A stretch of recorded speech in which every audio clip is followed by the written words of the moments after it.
أعوذ بالله من الشيطان الرجيم بسم الله الرحمن الرحيم আসসালামু আলাইকুম ওয়া রাহমাতুল্লাহ। আশা করি সকলেই ভালো আছেন। বন্ধুরা, যুগে যুগে মুনাফিকরা থাকবে, কিন্তু তাদের কিছু বৈশিষ্ট্য তাদের মাঝে থেকেই যাবে। এগুলো জেনে রাখা খুবই জরুরি, যাতে এদেরকে আগে থেকেই চেনা যায়। যারা এই বৈশিষ্ট্যগুলো জানে না, তারা সহজেই তাদের কথায় প্রভাবিত হয়ে যেতে পারে, মনে করতে পারে তারা তো ভালো কথাই বলছে, আদতে সেগুলো শয়তানেরই ফাঁদ। মহান আল্লাহ তাআলা পবিত্র কোরআনের সূরা মুনাফিকুনের মধ্যে মুনাফিকদের এ সকল বৈশিষ্ট্য সম্পর্কে আমাদেরকে সতর্ক করে দিয়েছেন। মুনাফিক মিথ্যাবাদী আর মুসলিম মিথ্যাবাদী হতে পারে না। এ বিষয়ে আল্লাহ সূরা মুনাফিকুনের প্রথম আয়াতে বলেন, إذا جاءك المنافقون قالوا نشهد إنك لرسول الله والله يعلم إنك لرسوله والله يشهد إن المنافقين لكاذبون যখন তারা আপনার কাছে আসে তখন বলে, আমরা সাক্ষী দিচ্ছি যে নিশ্চয়ই আপনি আল্লাহর রাসূল। আল্লাহ জানেন নিশ্চয়ই আপনি তার রাসূল, আর আল্লাহ সাক্ষী দিচ্ছেন যে মুনাফিকরা মহা মিথ্যাবাদী। মুনাফিকরা মিথ্যাবাদী, সুতরাং কোনো মুসলিম মিথ্যা বলতে পারে না, কেননা মিথ্যা বলা মুনাফিকদের বৈশিষ্ট্য। সুবিধার জন্য দেখতে পারেন সূরা কালামের ৩৫ নং আয়াত। এছাড়া মুনাফিকরা ফাসেক হচ্ছে তারা যারা প্রকাশ্যভাবে বিভিন্ন হারামে গুনাহে লিপ্ত থাকে। মুনাফিকদের বৈশিষ্ট্য সম্পর্কে দ্বিতীয় আয়াতে এসেছে, اتخذوا أيمانهم جنة فصدوا عن سبيل الله إنهم ساء ما كانوا يعملون তারা তাদের শপথগুলোকে ঢাল হিসেবে ব্যবহার করে, অতঃপর তারা মানুষকে আল্লাহর পথে আসতে চলতে বাধা সৃষ্টি করে। নিশ্চয়ই তারা যা করছে তা খুবই নিকৃষ্ট কর্ম। কখনো অন্তরসমূহে মোহর মারা হয়। এ বিষয়ে সূরা মুনাফিকুনের ৩ নং আয়াতে আল্লাহ বলেন, ذلك بأنهم آمنوا ثم كفروا فطبع على قلوبهم فهم لا يفقهون ওটা এজন্য যে তারা ঈমান আনার পর সত্য অস্বীকার করেছে, অতঃপর তাদের অন্তরসমূহের উপর মোহর মেরে দেওয়া হয়েছে, অতএব এজন্য তারা সত্য বুঝতে পারে না। মুনাফিকদের আরও কিছু বৈশিষ্ট্য রয়েছে। চতুর্থ আয়াতে আল্লাহ তাআলা বলেন, وَإِذَا رَأَيْتَهُمْ تُعْجِبُكَ أَجْسَامُهُمْ وَإِنْ يَقُولُوا تَسْمَعْ لِقَوْلِهِمْ كَأَنَّهُمْ خُشُبٌ مُّسَنَّدَةٌ يحسبون كل صيحة عليهم هم العدو فاحذرهم قاتلهم الله أنى يؤفكون আর যখন আপনি তাদের দিকে তাকাবেন তখন তাদের দেহের ভাবভঙ্গি আপনাকে মুগ্ধ করবে। যখন তারা কথা বলে তখন আপনি তাদের কথা আগ্রহ নিয়ে শোনেন, কিন্তু তারা আসলে দেওয়ালে ঠেক দেওয়া কাঠের টুকরা। তারা ভাবে প্রতিটি শব্দ তাদের বিরুদ্ধে, তারাই শত্রু। তাদের থেকে সতর্ক হন, তাদের আল্লাহ ধ্বংস করবেন। তারা বিভ্রান্ত হয়ে কোথায় যাচ্ছে। এখানে আল্লাহ বলেছেন, অর্থাৎ আপনি তাদেরকে গুরুত্ব দিলেও তারা বাস্তবে কোনো কাজে আসবে না। তারা দেওয়ালে হেলান দেওয়া কাঠের টুকরার মতো। তাদেরকে এজন্য দেওয়ালে হেলান দেওয়া কাঠের টুকরা বলা হচ্ছে, কেননা তারা তাদের নিজস্ব বিচার বুদ্ধির ব্যবহার করে না, তারা অন্যের উপর নির্ভরশীল। এখানে বলা হচ্ছে, যেমন আমরা শত্রুর মুখে উচ্চারিত কথাবার্তাকে নিজেদের বিরুদ্ধে আলোচিত মনে করি।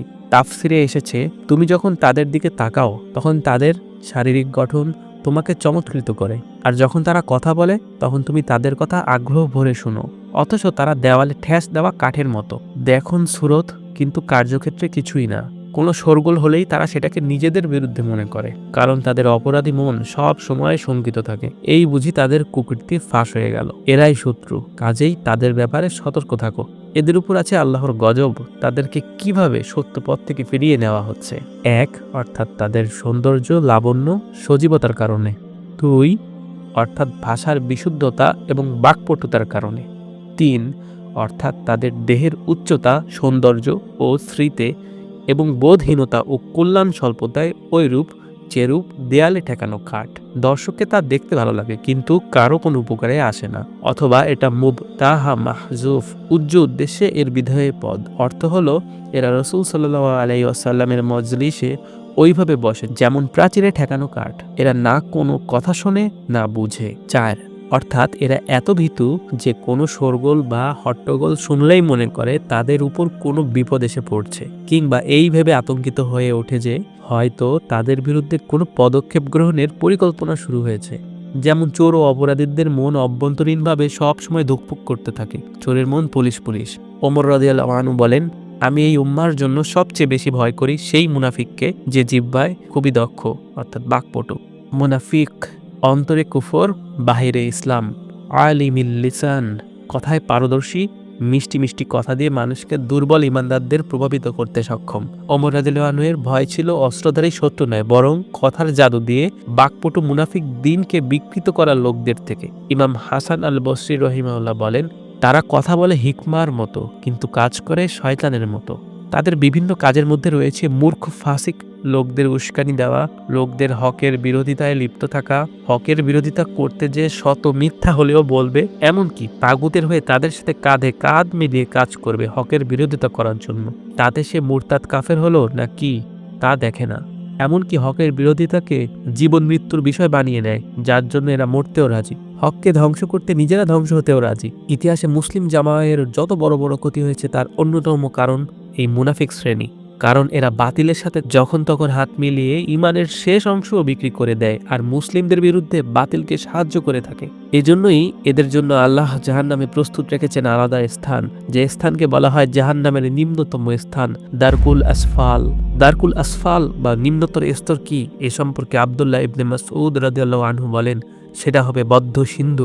আবু হুরায়রা রাদিয়াল্লাহু আনহু বলেন, দারকুল আসফাল হচ্ছে এমন কিছু ঘর যেগুলোর দরজা বন্ধ করা আছে আর সেগুলোকে উপর ও নিচ থেকে প্রজ্বলিত করা হবে। ইবনে আব্বাস বলেন, এর অর্থ জাহান্নামের নিচে থাকবে। আল্লাহ সূরা মুনাফিকুনের 5ম আয়াতে বলেন, وَإِذَا قِيلَ لَهُمْ تَعَالَوْا يَسْتَغْفِرْ لَكُمْ رَسُولُ اللَّهِ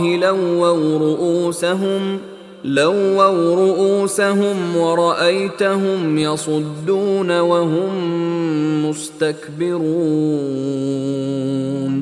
এবং যখন তাদেরকে বলা হয়, এসো আল্লাহর রসুল তোমাদের জন্য ক্ষমা প্রার্থনা করবেন, তখন তারা মাথাগুলো নাড়ায়। আপনি দেখবেন যে তারা অহংকারে আপনার কাছে আসা হতে বিরত থাকে।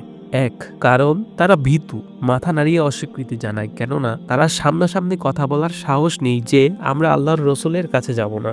মুনাফিকদের আরেক বৈশিষ্ট্য, যেমন সামনাসামনি এরা অস্বীকার যাবে, মিথ্যা বলবে, নিষ্পাপ সাজবে।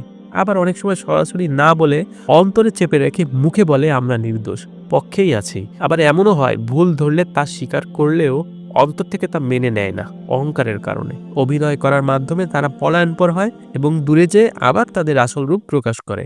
এদের দিনরাতে কাজই এরকম 2 নাম্বারি করা, আর তাদের অন্তর্জ্বালা হতে থাকে সব সময়। শয়তান এদের সব সময়ের সাথী হয়ে যায়। মুনাফিকদের জন্য কোনো ক্ষমা নেই, এ বিষয়ে পরের আয়াতে এসেছে, সাওয়াউন আলাইহিম আস্তাগফারতা লাহুম আম লাম তাস্তাগফির লাহুম লান ইয়াগফিরাল্লাহু লাহুম ইন্নাল্লাহা লা ইয়াহদিল কওমাল ফাসিকিন। আপনি তাদের জন্য ক্ষমা প্রার্থনা করুন বা ক্ষমা প্রার্থনা না করুন, তাদের জন্য উভয়ই সমান। আল্লাহ কখনো তাদের ক্ষমা করবেন না। নিশ্চয়ই আল্লাহ ফাসিক সম্প্রদায়কে পথ দেখান না। অর্থাৎ যারা মুনাফিকি করে তারা মিথ্যা বলার সাথে বিভিন্ন পাপ কাজ তাদের দ্বারা সমাজে প্রকাশ হয়, যেমন গালিগালাজ করা, যা ফাসিকি। এছাড়া প্রকাশ্যে বড় গুনাহ, কবিরা গুনাহ করা, আল্লাহর নিষিদ্ধ কাজ অভ্যাসবশত করা, নিয়মিত মিথ্যা বলা, নেশা করা, সুদ খাওয়া, চুরি করা, ব্যভিচার করা, ওয়াদা ভঙ্গ করা, ওজনে কম দেওয়া ও প্রতারণা করা, এবং আল্লাহর উপর ভরসা না করে কুসংস্কার ও শিরকে লিপ্ত হওয়া, বিড়ি সিগারেট খাওয়া, টাকনুর নিচে কাপড় পরে ঘোরা, দাড়ি চেঁচে ফেলা, ছোট করা, মানুষের ছবি বিকৃত করে অঙ্কন, কোনো জরুরি কারণ ছাড়াই ছবি তোলা ও সংরক্ষণ করা ইত্যাদি কাজ, হারাম কাজ প্রকাশ করলে তাদেরকেই ফাসেক বলা হয়। আর মুনাফিকদের মধ্যে ফাসেকি পাওয়া যাবে। মুনাফিকরা মদিনা রাষ্ট্রকে দিতে চাইতেন না। এ বিষয়ে আল্লাহ বলেন, হুমুল্লাযীনা ইয়াকুলুনা লা তুনফিকু আলা মান ইনদা রাসূলিল্লাহি হাত্তা ইয়ানফাদ্দু ولله خزائن السماوات والأرض ولكن المنافقين لا يفقهون তারা বলে, আল্লাহর রাসূলের কাছে যা রাষ্ট্র ও রাষ্ট্র পরিচালনার দায়িত্ব ও সঙ্গী সাথী আছে সেজন্য খরচ দান দিও না যতক্ষণ না তারা মুসলিমরা ছিন্ন ভিন্ন ধ্বংস হয়ে যায়। অথচ মহাবিশ্ব ও পৃথিবীর ধন সম্পদ সমূহের উৎস আল্লাহই, কিন্তু মুনাফিকরা তা বোঝে না। মুহাজির জাহজা ইবনে সাদ আল গিফারি ও আনসারি সিনান ইবনে ওবরাহর ঝগড়ার সময় আব্দুল্লাহ ইবনে উবাই একথা বলেছিল। আল্লাহ তাআলার পক্ষ থেকে এর জবাব দেওয়া হয়েছে যে, নির্বোধরা মনে করে মুহাজিরগণ তাদের দান খয়রাতের মুখাপেক্ষী এবং ওরাই তাদের অন্ন যোগায়, অথচ সমগ্র নভমণ্ডল ও ভূমণ্ডলের ধন ভাণ্ডার আল্লাহর হাতে। তিনি ইচ্ছা করলে মুহাজিরগণকে তোমাদের কোনো সাহায্য ছাড়াই সবকিছু দিতে পারেন। ইবনে উবাইয়ের এরূপ মনে করা নির্বুদ্ধিতা ও বোকামির পরিচায়ক। তাই আল্লাহ তাআলা এ স্থলে তারা বোঝে না বলে বুঝিয়েছেন যে, যে এরূপ মনে করে সে বেকুফ ও নির্বুধ। এক যুদ্ধে, যাকে ঐতিহাসিকগণ মুরাইসি অথবা বানি মুস্তালাক বলেন, একজন মুহাজির এবং একজন আনসার সাহাবীর মাঝে ঝগড়া বেঁধে যায়। এটাকে কেন্দ্র করে আব্দুল্লাহ ইবনে উবাই আনসারদেরকে বলল যে, তোমরা মুহাজিরদেরকে সাহায্য করেছো এবং তাদেরকে নিজেদের সাথে রেখেছো, এখন দেখো তার ফল কি সামনে আসছে, অর্থাৎ তোমাদেরই খেয়ে তোমাদেরকেই দাঁত দেখাচ্ছে। তোমরা আসলে দুধ কলা দিয়ে কালসাপ পুষছো, আর এর চিকিৎসা হলো এই যে তাদের জন্য ব্যয় করা বন্ধ করে দাও, দেখবে তারা আপনা আপনি কেটে পড়বে। আব্দুল্লাহ ইবনে উবাই কথাও বলেছিল যে, আমরা যারা সম্মানী লোক তারা এই হীন মুহাজির লোকগুলোকে মদিনা থেকে বহিষ্কার করে দেব। যায়েদ ইবনে আরকাম রাদিয়াল্লাহু আনহু তার এই জঘন্য কথাবার্তা শুনে নেন এবং রাসূল সাল্লাল্লাহু আলাইহি ওয়াসাল্লামকে তা জানিয়ে দেন। তিনি আব্দুল্লাহ ইবনে উবাইকে ডেকে জিজ্ঞেস করলে সে পরিষ্কার অস্বীকার করে দেয়। ফলে যায়েদ ইবনে আরকাম রাদিয়াল্লাহু আনহু চরমভাবে ব্যথিত হন। মহান আল্লাহ যায়েদ ইবনে আরকাম রাদিয়াল্লাহু আনহু এর সত্যবাদিতা প্রমাণের জন্য সূরা মুনাফিকুন অবতীর্ণ করেন এবং এর দ্বারা ইবনে উবাই নোংরা চরিত্রের মুখোশ পূর্ণরূপে খুলে দেন। মাদিনা থেকে মুসলিমদের বের করার চক্রান্ত, এ বিষয়ে পরের আয়াতে এসেছে, يقولون لئن رجعنا إلى المدينة ليخرجن الأعز منها الأذل ولله العزة ولرسوله وللمؤمنين ولكن المنافقين لا يعلمون তারা বলে, যদি আমরা মাদিনা থেকে ফিরে যেতে পারি তাহলে সম্মানিতরা সম্মানহীনদের সেখান থেকে বের করে দেবে, অথচ সম্মান আল্লাহর, তার রসুলের ও মুমিনদের, কিন্তু মুনাফিকরা তা জানে না।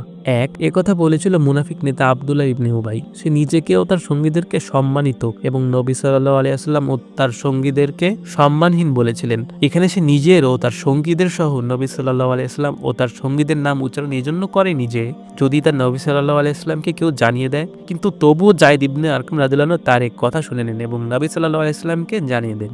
ধন সম্পদ ও সন্তান হতে সাবধান, এ বিষয়ে পরের আয়াতে এসেছে, يا أيها الذين آمنوا لا تلهكم أموالكم ولا أولادكم عن ذكر الله ومن يفعل ذلك فأولئك هم الخاسرون হে সত্য স্বীকার করা সম্মানিত মানুষজন, তোমাদের ধন সম্পদ সমূহ ও তোমাদের সন্তান সমূহ তোমাদেরকে আল্লাহর বিধান থেকে উদাসীন না করে দেয়। যদি উদাসীন হয় ওরা তারাই যারা ক্ষতিগ্রস্ত। এখানে আল্লাহ তাআলা খাঁটি মুনাফিকদেরকে সম্বোধন করে সতর্ক করেছেন যে, তোমরা মুনাফিকদের ন্যায় দুনিয়ার মহব্বতে মগ্ন হয়ে যেও না। যেসব বিষয়ে মানুষকে দুনিয়াতে আল্লাহ থেকে গাফেল করে, তন্মধ্যে দুটি সর্ববৃহৎ ধন সম্পদ ও সন্তান সন্ততি। তাই এই দুটির নাম উল্লেখ করা হয়েছে, নতুবা দুনিয়ার যাবতীয় ভোগ সম্ভারই উদ্দেশ্য। আয়াতের সারমর্ম এই যে, ধন সম্পদ ও সন্তান সন্ততির মহব্বত সর্বাবস্থায় নিন্দনীয় নয়, কিন্তু সর্বদা এই সীমানার প্রতি লক্ষ্য রাখতে হবে যে এসব বস্তু যেন মানুষকে আল্লাহর স্মরণ থেকে গাফেল না করে দেয়। এখানে আল্লাহর স্মরণের অর্থ কোন তাফসিরবিদের মতে 5 ওয়াক্ত সালাত, কারো মতে হজ ও জাকাত এবং কারো মতে কুরআন। হাসান বসরি রাহিমাহুল্লাহ বলেন, স্মরণের অর্থ এখানে যাবতীয় আনুগত্য ও ইবাদত, অর্থাৎ মাল এবং সন্তান সন্ততির ভালোবাসা তোমাদের উপর এমনভাবে প্রভাব বিস্তার না করে ফেলে যে তোমরা আল্লাহ কর্তৃক আরোপিত যাবতীয় বিধিবিধান ও ফরজ কার্যাবলী থেকে উদাসীন হয়ে যাও এবং তারই নির্ধারিত হালাল ও হারামের সীমা লঙ্ঘনের ব্যাপারেও একেবারে বেপরোয়া হয়ে যাও। মুনাফিকদের আলোচনার পরেই এই সতর্কতার উদ্দেশ্য হলো একথা জানিয়ে দেওয়া যে এটা হলো মুনাফিকদের চরিত্র, যা মানুষকে ক্ষতিগ্রস্ত করে। ইমানদারদের চরিত্র এর বিপরীত, আর তা হলো তারা সবসময় আল্লাহকে স্মরণ রাখে, অর্থাৎ তার যাবতীয় বিধিবিধান ও অত্যাবশ্যকীয় কার্যাবলীর প্রতি যত্ন নেন এবং হালাল ও হারামের মধ্যে পার্থক্য খেয়াল করেন। দান মানুষকে সলিহীন বানিয়ে দেয়। এ বিষয়ে আল্লাহ তাআলা বলেন, وأنفقوا مما رزقناكم من قبل أن يأتي أحدكم الموت فيقول رب لولا أخرتني إلى أجل قريب فأصدق وأكن من الصالحين। আমরা তোমাদেরকে রিজিক হিসাবে যা দিয়েছি তোমরা তা হতে দান করো তোমাদের মৃত্যু এসে যাওয়ার পূর্বেই, নয়তো সে বলবে, হে আমার প্রভু, যদি আপনি কিছুকাল অবকাশ দিতেন তাহলে আমি সাদকা করতাম এবং সলিহিনদের একজন হয়ে যেতাম। এক ব্যক্তি রাসূলুল্লাহ সাল্লাল্লাহু আলাইহি ওয়াসাল্লামকে জিজ্ঞাসা করলো, কোন সদকায় সর্বাধিক সওয়াব পাওয়া যায়? তিনি বললেন, যে সদকা সুস্থ অবস্থায় এবং ভবিষ্যতের দিকে লক্ষ্য করে অর্থ ব্যয় করে ফেললে নিজেই দরিদ্র হয়ে যাওয়ার আশঙ্কা থাকা অবস্থায় করা হয়। তিনি আরো বললেন, আল্লাহর পথে ব্যয় করাকে সেই সময় পর্যন্ত বিলম্বিত করো না যখন আত্মা তোমার কণ্ঠনালীতে এসে যায় এবং তুমি মরতে থাকো আর বলো, এই পরিমাণ অর্থ অমুককে দিয়ে দাও, এই পরিমাণ অর্থ অমুক কাজে ব্যয় করা। নির্ধারিত সময় পর্যন্ত অবকাশ দেওয়া হয়। আল্লাহ তাআলা বলেন, ولن يؤخر الله نفسا إذا جاء أجلها والله خبير بما تعملون। অথচ আল্লাহ কাউকে তার নির্ধারিত সময় পূর্ণ হওয়ার পর অবকাশ দেন না, আর আল্লাহ সেই সমস্ত বিষয়ে জ্ঞান রাখেন যে সমস্ত কর্ম তোমরা করছো। অর্থাৎ যেন কেউ বলতে না পারে যে আমাকে অবকাশ দেওয়া হয়নি কেন, আমি তো নিজেকে সংশোধন করতাম। তাই আল্লাহ নির্ধারিত সময় পর্যন্ত অবকাশ দেন। অতঃপর খাতির জমানোর জন্য মুনাফিক ও ফাসিকদের সঙ্গে উঠা বসা করা দুর্বল ইমানের অনেক মানুষই পাপাচারী ও দুষ্কৃতিকারীদের সঙ্গে স্বেচ্ছায় উঠা বসা করে, যোগাযোগ রাখে। এমনকি আল্লাহর দ্বীন ও তার অনুসারীদের প্রতি যারা অহরহ ব্যঙ্গ বিদ্রুপ করে তাদের সঙ্গেও তারা দহরম মহরম সম্পর্ক রেখে চলে, তাদের মোসাহেবি করে। অথচ এ কাজ যে হারাম তাতে কোনো সন্দেহ নেই। আল্লাহ তাআলা বলেন, যখন আপনি তাদেরকে আমার কোনো আয়াত বা বিধান সম্পর্কে উপহাসমূলক আলোচনায় মগ্ন দেখতে পান তখন আপনি তাদের থেকে সরে থাকুন, যে পর্যন্ত না তারা অন্য প্রসঙ্গে লিপ্ত হয়। আর যদি শয়তান আপনাকে ভুলিয়ে দেয় তাহলে স্মরণে আসার পর জালিম সম্প্রদায়ের সঙ্গে আপনি আর বসবেন না। সুতরাং ফাসিক মুনাফিকদের সঙ্গে আত্মীয়তার সম্পর্ক যত গভীরই হোক কিংবা তাদের সাথে সামাজিকতায় যতই মজা লাগুক এবং তাদের কণ্ঠ যতই মধুর হোক, তাদের সঙ্গে উঠা বসা করা বৈধ নয়। হ্যাঁ, যে ব্যক্তি তাদেরকে ইসলামের দাওয়াত প্রদান করে, তাদের বাতিল আকীদার প্রতিবাদ করে কিংবা তাদেরকে অন্যায় থেকে নিষেধ করার জন্য তাদের নিকট গমনাগমন করে, সে উক্ত নির্দেশের আওতাভুক্ত হবে না। স্বেচ্ছায় খুশি মনে ও কোনো কিছু না বলে নীরবে তাদের সাথে তাল মিলিয়ে রাখাতেই সব সমস্যা। আল্লাহ তাআলা বলেন, যদি তোমরা তাদের প্রতি সন্তুষ্ট থাকো তবে জেনে রেখো আল্লাহ ফাসিক বা দুষ্কৃতিকারী সম্প্রদায়ের প্রতি সন্তুষ্ট নন। অতএব উক্ত আলোচনা থেকে আমরা মুনাফিকদের বৈশিষ্ট্যগুলো সম্পর্কে সতর্ক থাকার সর্বোচ্চ চেষ্টা করব ইনশাআল্লাহ।